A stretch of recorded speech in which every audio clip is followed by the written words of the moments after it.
Scrivere un curriculum non è facile. Trovare le parole giuste, utilizzare gli esempi corretti e formattare il risultato può sembrare impossibile. Live Career ha creato CV Builder per rendere semplice e divertente la redazione di un curriculum. Scegli uno dei nostri design professionali, dacci alcune informazioni su di te e noi racconteremo la tua storia con gli esempi giusti. In ogni passaggio riceverai suggerimenti e aiuti. Prova subito CV Builder. Until recently, the vast majority of the world population worked on farms, and the total production of the world's economy was mostly the total agricultural output. And this output was limited by the fixed size of the land. The total output of the economy did not change a lot year by year. The size of the pie was fixed. The world was a zero-sum game. In such a stagnating world, the only way to get better off is if someone else gets worse off. If you take a bigger piece of the pie, someone else's gets smaller. If you want more food, then conquering, plundering and stealing are great strategies. Your neighbour's loss is your gain. This was the state of things for thousands of years. Societies invaded each other constantly to get more pie. Economic inequality was extreme. Some had all the pie they wanted, while others had to live with the crumbs. Then the Industrial Revolution happened, and everything changed. We developed machinery, better crops, better fertilizers. Agricultural output skyrocketed. But we didn't just produce more food, every industrial sector exploded in terms of productivity. From 1700 to 1870, the production of iron in Britain increased 137-fold. The Industrial Revolution led to a previously unimaginable increase in economic output. This altered the nature of our societies. Economic growth changed the world from a zero-sum game to a positive-sum game. We had found a way to create a bigger pie. But not only a bigger pie, but a pie that was growing bigger each year. More people could have more at the same time. This development is spreading and continuing today. Antibiotics kill bacteria, power plants deliver energy, cell phones connect us, planes let us travel cheaply, fridges store food. Continuous progress in all sectors of the economy seems normal to us today. But the change from stagnation to economic growth really was the most drastic shift in human history. How was this possible? At the very core of this massive transformation stand new ideas that lead to innovation. Innovation has many different definitions, but in the context of this video, we mean better solutions to existing problems and solutions to problems we didn't know we had.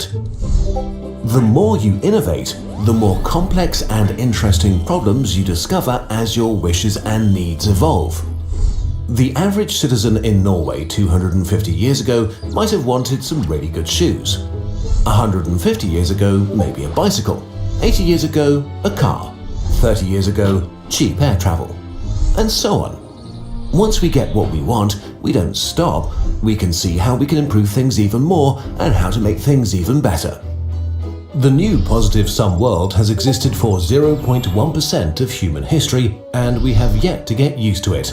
It has a consequence that feels really unintuitive. In a positive-sum world, it's in your personal, selfish best interest that every human on planet Earth is well off.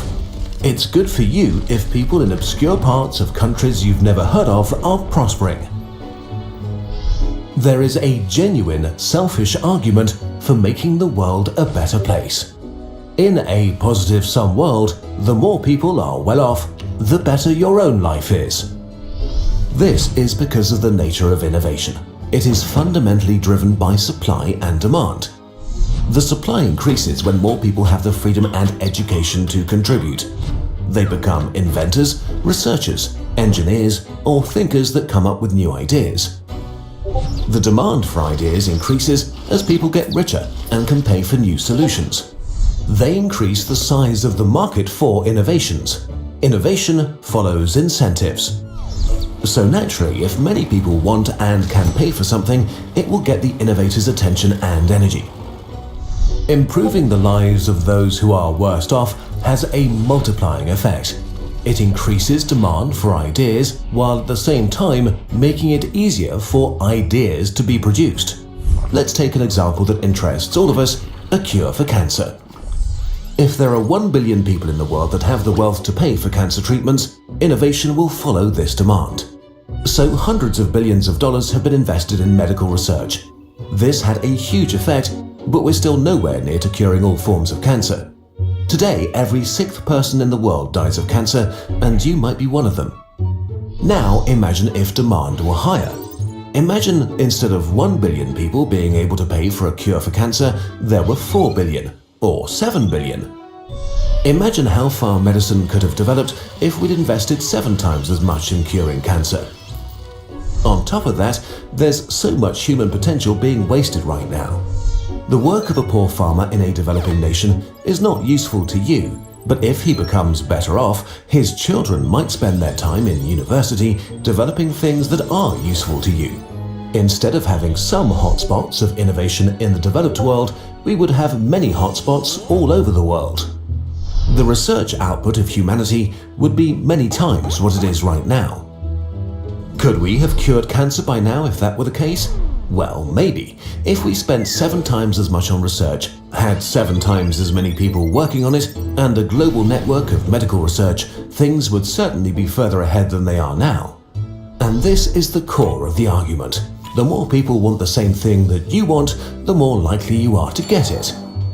That is what it means to live in a positive-sum world. You don't gain more pie if poor places stay poor. Instead, you get more pie if poor places get richer, contribute ideas, and grow the global pie. Do you like space?